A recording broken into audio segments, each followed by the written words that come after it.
राधे महाराज जी।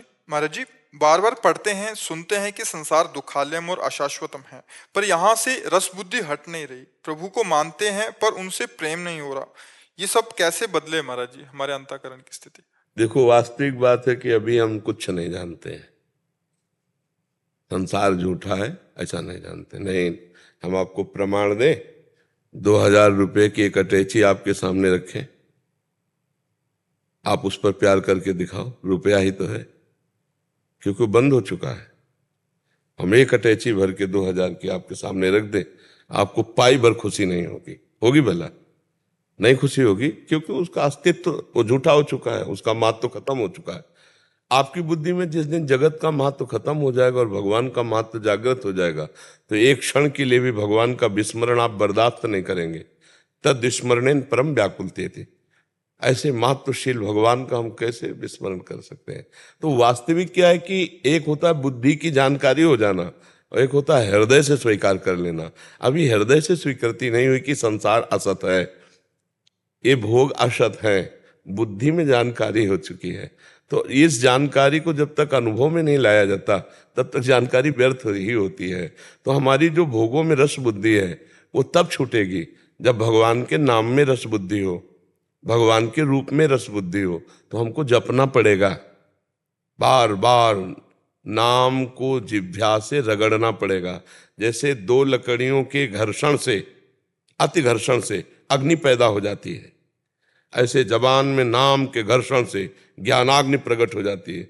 और जब ज्ञान प्रकट होगा तो संपूर्ण भोग विलास, जैसे बमन, जैसे विष्ठा, जैसे विष, ऐसे शास्त्रों में वर्णन आया है। बमनवत त्याग, मलवत त्याग, विषवत त्याग, ब्रह्मादिक के भोग शब्द विषम लागत ताय, नारायण ब्रज चंद की लगन लगी है। ब्रह्मादिक के भोग, मृत्युलोक की बात क्या है? रमा विलास राम अनुरागी, तजत बमन जिम जन बड़भागी। भगवान के बड़भागी भक्त त्रिभुवन की भोग वैभव लक्ष्मी को ऐसे त्याग देते हैं जैसे बमन की तरफ कोई नहीं देखता है। ऐसा मलवत त्याग कर देते, जैसे मल त्याग का अहंकार नहीं होता, ऐसे बड़े त्याग का भी अहंकार नहीं। कैसे? जब खूब नाम जप करे, तो आप नाम जपने लगो, उठते बैठते चलते फिरते जितना नाम जप करोगे उतना ही ज्ञान प्रकाशित होगा। जितना सच्चा ज्ञान होगा उतना ही जगत का राग छूटेगा। राग छोड़ने का मतलब कहीं भाग के जाना नहीं, इसी के बीच में रहो, खाओ पियो सब, लेकिन राग नहीं होना चाहिए अंदर का। वही वही एक आदमी खा रहा है राग पूर्वक, वो एक आदमी असंग भाव से पा रहा है शरीर पोषण के लिए। अब जैसे गाड़ी कितनी भी महंगी हो, अगर डीजल न डालोगे तो चलेगी नहीं ना। तो ये गाड़ी है, ये मैं नहीं हूं, और एक मैं पूर्वक पा रहा है और एक ज्ञान पूर्वक इसमें डाल रहा है। भोक्ता नहीं बना, डाल रहा है इसमें कि इस शरीर रूपी गाड़ी को अन्न जल चाहिए। ऐसे हर विलासिता, हर भोग, उसका राग खत्म हो जाता है। राग खत्म हुआ, सब बढ़िया हो गया। तो ये राग खत्म होगा भजन से।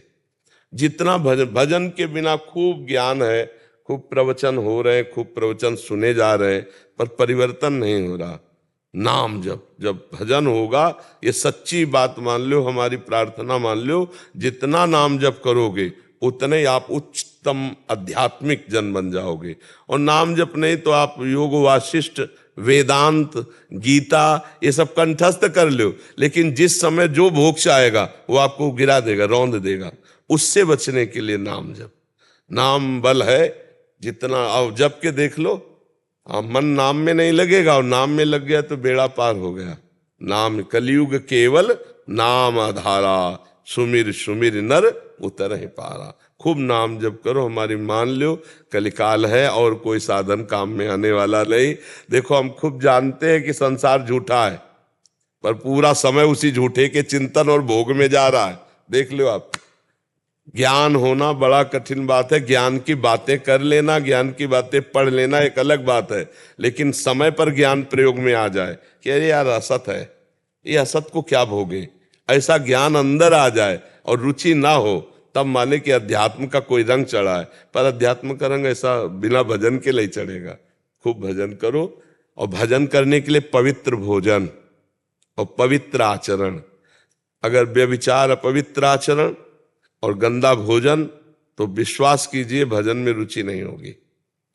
पवित्र भोजन, पवित्र आचरण तो भजन, और जब भजन तो फिर भगवान की प्राप्ति, दिव्य ज्ञान, दिव्य आनंद सब नाम में छुपा हुआ है। जो आपको नाम प्रिय, राम कृष्ण हरि, जो नाम प्रिय वो खूब नाम बार बार जपिए, पवित्र आहार कीजिए और पवित्र आचरण रखिए।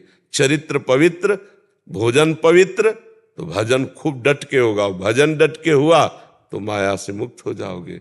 और अपवित्र आचरण, अपवित्र भोजन, तो भजन नहीं होगा, भोग प्रवृत्ति भागती रहेगी और मन खिन्न हो जाएगा, भजन में नहीं लगेगा। इसलिए ये भी ध्यान रखना है कि हमारा चरित्र पवित्र हो, हमारा